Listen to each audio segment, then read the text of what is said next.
Have you ever stopped to think about how all your devices, your laptop, your phone, that new smart TV, actually find each other on your home network? Well, it turns out every single one has its own unique address, kind of like a house. And today, we're going to learn exactly how to read it.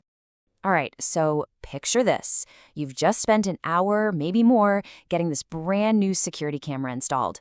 You pull out your phone, you open up the app, you hit refresh, and nothing. Crickets. The camera's on, you see the little light blinking, but it's totally invisible to your network. It's a super frustrating problem, right? So what is actually going on here? The secret, you see, is hiding in plain sight. It's all in a little series of numbers called an IP address. And I promise you, by the time we're done here, you won't just get what the problem is. You'll know exactly how to spot it and fix it yourself. Okay, so to solve this whole mystery, we have to start with the big idea, the IP address. And honestly, the best way to think about it is just as a digital street address for every one of your devices. So the official term IP stands for Internet Protocol Address, but all it really is a unique identifier. Think about it. No two houses on the same street have the same address, right? Same deal here. No two devices on your network can share an IP. It's literally how your phone knows exactly where to send a message to connect to that new camera. Now, an IP address always looks the same. It's 4 numbers, each separated by a dot. And each of these numbers, they're called octets, by the way, can be anything from 0 all the way up to 255. It looks simple enough, but the real magic is how this one address is actually split into 2 different parts. That's right, that single string of numbers tells 2 different stories at the same time. It tells you about the device's neighborhood, and it tells you the specific house within that neighborhood. So let's use a real example, like 192.168.1.50. We can see the 2 parts really clearly. The first section, the 192.168.1 part, that's the network ID. That's your street name, your neighborhood. And that last number, the 50, that's the host ID. That is your specific house number on that street. And here is the most important rule in all of local networking. I mean, if you only remember one thing from this, make it this. For 2 devices to talk directly to each other, they must be in the same neighborhood. Their network IDs have to match perfectly. Your laptop can't just shout across town to your printer. Nope, it has to be on the exact same digital street. So that brings up a pretty logical question, right? How does a device know where the neighborhood part ends and the house number begins? Where do you draw the line? Well, that is the job of something called the subnet mask. Just think of the subnet mask as a filter or a divider that you lay on top of the IP address. Its one and only job is to tell a device, hey, this part is the neighborhood. It has to match everyone else. And this part over here is your unique house number.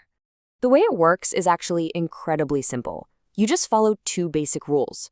Rule 1, wherever you see a 255 in the subnet mask, the number in the same spot in the IP address is part of the network ID, the neighborhood. That part has to match for devices to talk. Rule 2, wherever you see a 0, that part's the host ID, the house number, and that part must be unique for every single device. And here's what that looks like in the real world. By far, the most common mask you will ever see is 255.255.255.0.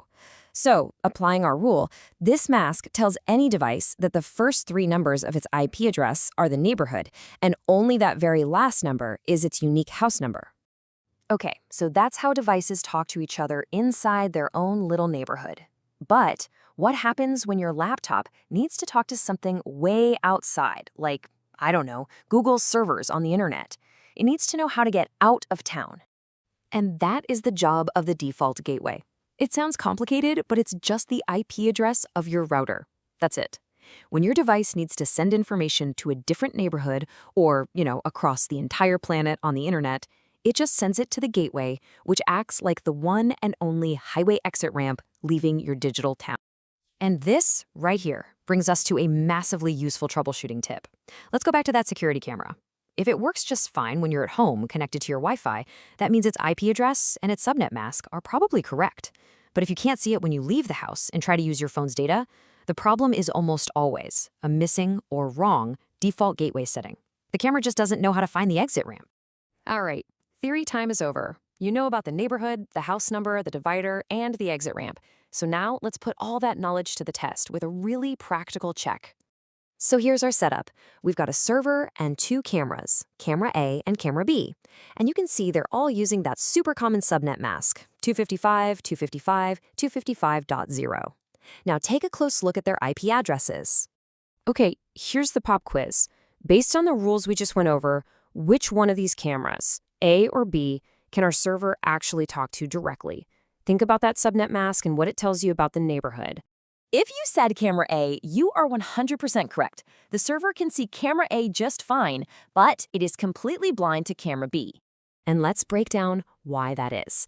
Remember the mask, 255.255.255.0. That means the first three numbers are the neighborhood. The server's network ID is 192.168.1. Camera A's is also 192.168.1. Boom, they're on the same street. They can talk. But look at camera B. Its network ID is 192.168.5.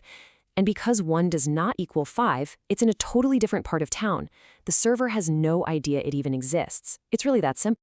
So the next time one of your devices just vanishes from your network, you're not going to be just guessing anymore. You now have the fundamental tool to read its digital address and figure out what's wrong. Which leads to the real question, right? What other mysteries are hiding on your network, just waiting for you to solve them?